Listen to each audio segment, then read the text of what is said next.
जय श्री कृष्ण। कार्तिक महत्तम के फुल प्लेलिस्ट का लिंक कमेंट बॉक्स में है। 8वां अध्याय। नारद जी कहने लगे, हे राजा पृथु, जलन ने हमारा बड़ा आदर सत्कार किया। भक्तिभाव से पूजन करके कहने लगा, महाराज आपका कैसे आगमन हुआ और मेरे लिए क्या आज्ञा है।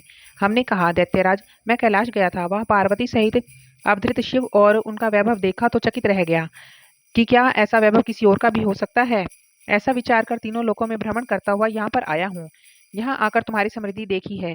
तुम्हारे और शिव के वैभव में कोई भी अंतर नहीं है, किंतु तुम्हारा वैभव स्त्री रहित है।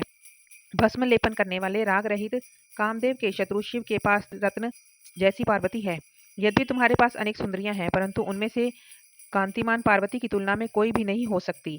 अतः तुम्हारा यह वैभव स्त्री रत्न देखकर यही निश्चित हुआ कि शिव के समान वैभवशाली इस त्रिलोकी में कोई नहीं है, क्योंकि उनके पास पार्वती जैसी स्त्री रत्न है, जिसको देखकर ब्रह्मा जी ने अनेक अप्सराएं रची, परंतु एक भी पार्वती की समता को नहीं पहुंच सकी। नारद जी कहने लगे, हे राजा पृथु, हम तो इतना कहकर वहां से चले गए, परंतु जालंधर ने पार्वती जी की इतनी सुंदरता सुनकर काम ज्वर से पीड़ित हो राहु को बुलाकर शिव के पास जाने को कहा। राहु उसी समय चंद्रमा के समान उज्ज्वल कैलाश को काला करता हुआ द्वारपाल नंदी द्वारा रोके जाने तथा शिव के सामने उपस्थित किए जाने पर उनसे बोला कि हे शिव, तीनों लोकों के नाथ और सब रत्नों के स्वामी, जालंधर की आज्ञा सुनो। शमशानवासी तथा नरमुंडों की माला धारण करने वाले जटाजूटधारी तुम्हारे जैसे अवधूत के पास पार्वती जैसी परम सुंदर स्त्री शोभा नहीं देती। मैं तीनों लोकों का नाथ, सब रत्नों का स्वामी हूँ, क्योंकि पार्वती भी स्त्री रत्न है, अतः वह मेरे ही साथ शोभा दे सकती है, तेरे जैसे भस्म धारण करने वाले योगी के पास नहीं रह सकती। नारद जी कहने लगे, हे राजा पृथु, राहु के इतना कहते ही शिवजी ने अपनी भ्रकुटी में से एक अति भयंकर ऐसे पुरुष को उत्पन्न किया, जिसका सिंह के समान मुख, जलती हुई अग्नि के समान लाल नेत्र और शरीर के पर खड़े हुए बड़े बड़े बाल थे। उत्पन्न होते ही वह राहु को खाने के लिए आगे बढ़ा, तो राहु भयभीत होकर कहने लगा, हे शिव, मैं ब्राह्मण हूँ और दूत भी हूँ, अतः तुम मुझको मत मारो। ऐसा कहने पर शिव ने राहु को पकड़ लिया और आकाश में फेंक दिया। तब वह भयंकर पुरुष को छोड़कर शिव के पास आया और कहने लगा, मैं भूखा हूँ, मुझे खाने को कुछ दो। तब शिव ने कहा, तुम अपने हाथ पैर खा जाओ। तब वह अपने हाथ पैरों को खाता हुआ सारे धड़ को खा गया, केवल मुख ही बचा। तब शिवजी ने प्रसन्न होकर कहा, आज से तुम्हारा नाम कीर्ति मुख होगा और तुम हमारे द्वारपाल होंगे। पहले तुम्हारी पूजा होगी, तुम्हारी पूजा के बिना हमारी पूजा निष्फल हो जाएगी। उधर राहु आकाश में जाकर बर्बर देश में गिर पड़ा। राहु की ऐसी दशा देखकर जालंधर को बड़ा क्रोध आया। वह दैत्यों की 1 करोड़ सेना लेकर अपनी पुरी से बाहर निकला। बाहर निकलते ही अपने सामने एक आंख वाले शुक्राचार्य और अंगहीन राहु मिले। इनके अतिरिक्त और भी अनेक अपशगुन हुए, परंतु वह नहीं रुका। तब दैत्य सेना सारे आकाश में छा गई। तब देवताओं ने जालंधर की कैलाश पर चढ़ाई देखी, तो वह छिपकर शिवजी महाराज को खबर करने गई। श्री शिवजी ने उसी समय विष्णु भगवान का स्मरण किया।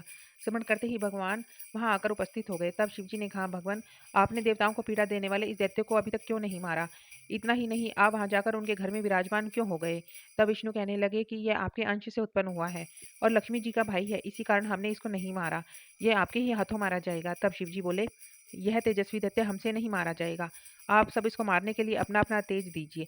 तब विष्णु सहित सब देवताओं ने अपना अपना तेज दिया। इसके बाद शिवजी ने उसको तेज को इकट्ठा करके ज्वालामाली सुदर्शन चक्र बनाया और एक वज्र बनाकर जालंधर से युद्ध करने के लिए तैयार हो गए। शिवजी के भूतगणों की सेना ने समस्त देवगणों भी आकर सम्मिलित हो गए। उधर कैलाश के निकट जालंधर अपनी सेना लेकर आ पहुंचा। इधर कीर्तिमुख, नंदी आदि सब गण और देव सेना भी मैदान में आ डटी।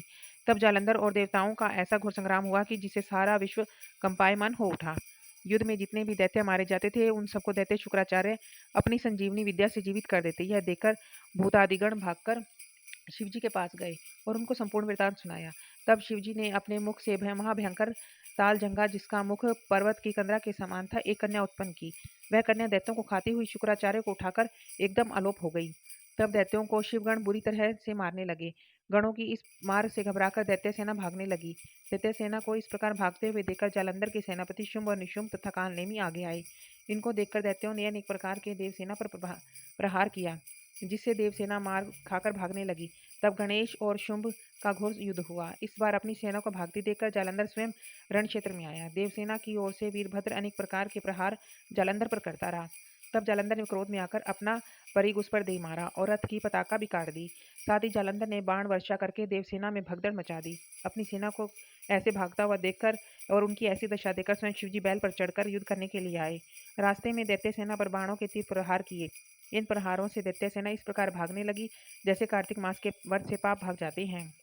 उसी समय शिवजी ने अपने बाणों के प्रहार से खड़गोरमा का सिर काट दिया और पृथ्वी पर गिरा दिया। तब जालंधर ने महाघोर ललकार की, पर शिवजी ने उसके हाथ रथ के घोड़ों और सारथी को भी मार गिराया। तब जालंधर पैदल ही अपना खड़ग लेकर शिवजी की ओर दौड़ा।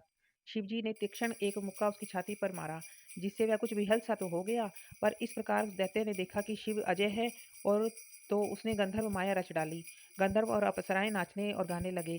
शिवजी भी इस माया में फंसकर नाचने और गाने लगे। जालंधर दैत्य श्री शिव को माया में फंसा देखकर महादेव जी का रूप धारण करके पार्वती के पास चला गया, और पार्वती जी का रूप देखकर कामांध हो गया।